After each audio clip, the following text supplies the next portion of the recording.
All right, let's get to one of our top local stories right now, and the ending here is not what we wanted to hear. A Vancouver teenager who had been missing since the summer has been found dead. Tonight, loved ones remembering a Vancouver teenager killed. Police believe because she was transgender. Her remains were just discovered 6 months after she disappeared. Catherine Cook spoke with her family tonight. Nikki Kuhnhausen's missing person case turned into a tragic homicide investigation that received aid from the FBI and the National Women's Coalition Against Violence and Exploitation to find Nikki and raise awareness of this case. This case happened in my county. According to interviews with roommates and her mother, Lisa Woods, 17-year-old Nikki Kuhnhausen was last seen June 5th, 2019, when she left early in the morning to meet someone she had been talking to on Snapchat. She came back home and then left again early the morning of June 6th to meet up with this same person again. On June 10th, her mother filed a missing persons case on her daughter. She expressed Nikki would never go more than a day without talking to her. Her mother spoke about an unidentified man possibly being responsible. Police were theorizing possible links to human trafficking. In pleading to the public in October to find her missing daughter, she said Nikki had presented herself as a girl, so that is what he was expecting. I'm so afraid of the outcome, but at the same time, it's tearing us up. The wondering, questioning, not knowing. Investigators obtained a warrant to use her social media account to unlock the person of interest in this case. Detectives say the suspect had allegedly been chatting with Kuhnhausen on Snapchat and planned to meet on June 6th. During the investigation, police discovered evidence of a sexual transaction on Nikki's social media. 25-year-old David Bogdanov was taken in for questioning by police on October 2nd.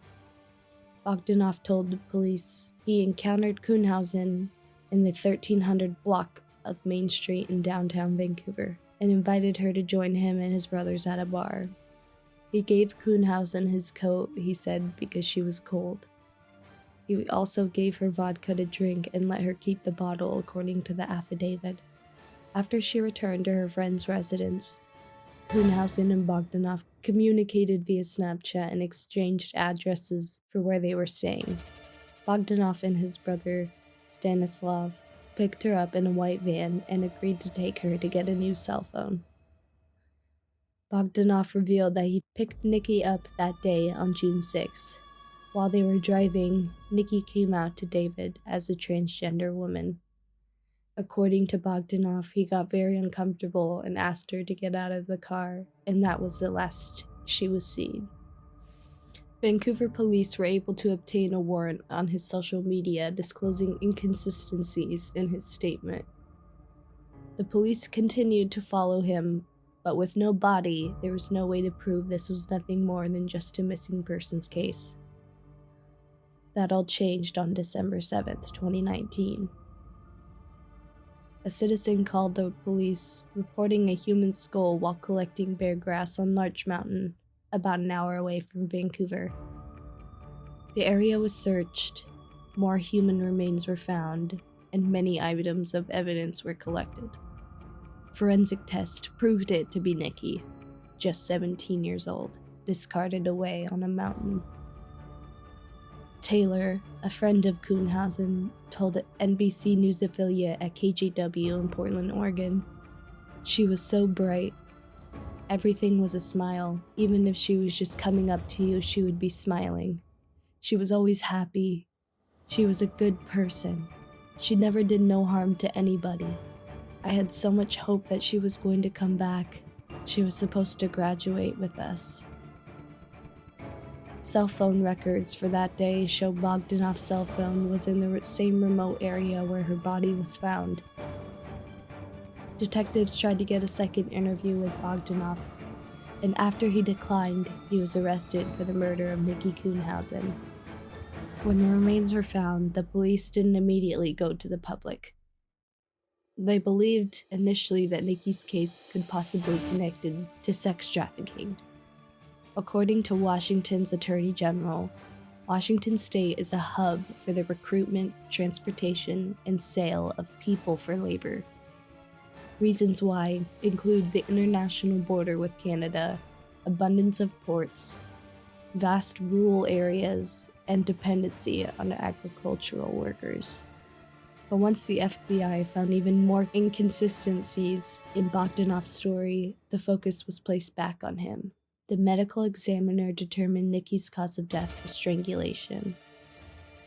It was later discovered that he strangled her with her own hair. Police believed when Nikki revealed that she was biologically male, David retaliated by killing her. At a press conference, police said based on evidence they found, these two did not know each other prior to talking on Snapchat on June 5th. Although Nikki was 17 and David was 25, statutory rape was not something that he was charged with. In Washington State, the age of consent is 16. However, it could be sexual exploitation of a minor if there was more evidence that proved that this was a sexual transaction. On December 18th, Bogdanov had a sentencing trial. Judge Susan Clark granted the state's request for no bail in Bogdanov's case. A hearing to contest the no bail hold was on January 2nd, and Judge David Gregerson said $750,000 bail was appropriate because, despite the allegations being among the most serious, Bogdanov lacked a criminal history. About 100 supporters showed up to the bail hearing on January 2nd, wearing all pink, and were instructed to be completely civil. In posts on Facebook, Lisa Woods asked advocates and the members of the LGBT community to attend the bail hearing so that Nikki's murder isn't being brushed aside. Not everyone could fit inside the courtroom, so the remaining supporters were sent to another room on the 4th floor to watch Bogdanov's hearing on live video. The state requested $6 million for bail or no bail, as well as filing a single count of malicious harassment against Bogdanov, now legally called a hate crime offense in Washington State. They were all silent during the entire trial, until the judge set bail. Many gasped, but remained civil. I feel like the judicial system just failed my baby one more time. It's like her being murdered all over again.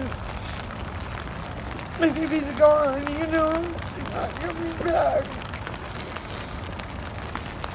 She was so beautiful. Worked 6.5 months on looking for Nikki Kuhnhausen. And this man who chose to dispose of her like trash, strangle her with her own hair, and leave her for no one to find her for 6.5 months, watched as we all spent resources, tax dollars, and everything, media attention, everything, to looking for her missing daughter, and they never called in even a tip to say, yeah, you could find her there. That's premeditation in my estimate, and it's also a hate crime in my estimate. Barr also noted that bail was recently set at $2 million in an attempted murder case involving teenage suspects and a 66-year-old victim.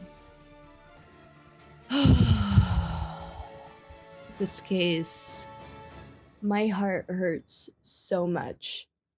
According to the Human Rights Campaign website, in 2018, advocates tracked at least 26 deaths of transgender or gender non-conforming people in the US due to fatal violence. I do also want to note that the majority of those deaths were of Black transgender women. Regarding this, the website states, while the details differ in these cases, it is clear that fatal violence disproportionately affects transgender women of color, and the intersections of racism, sexism, homophobia, biophobia, transphobia, and unchecked access to guns conspire to deprive them of employment, housing, healthcare, and other necessities that make them vulnerable.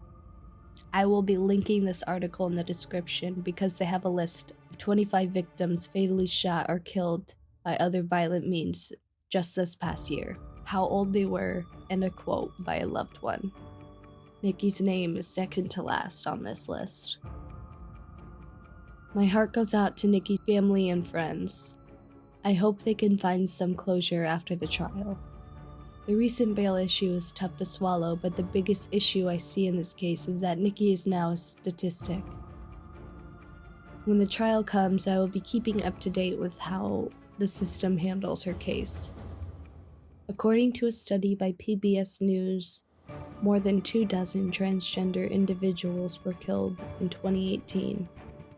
Although the number has decreased this past year, Beverly Tillery of the Anti-Violence Project says that might not be an accurate number.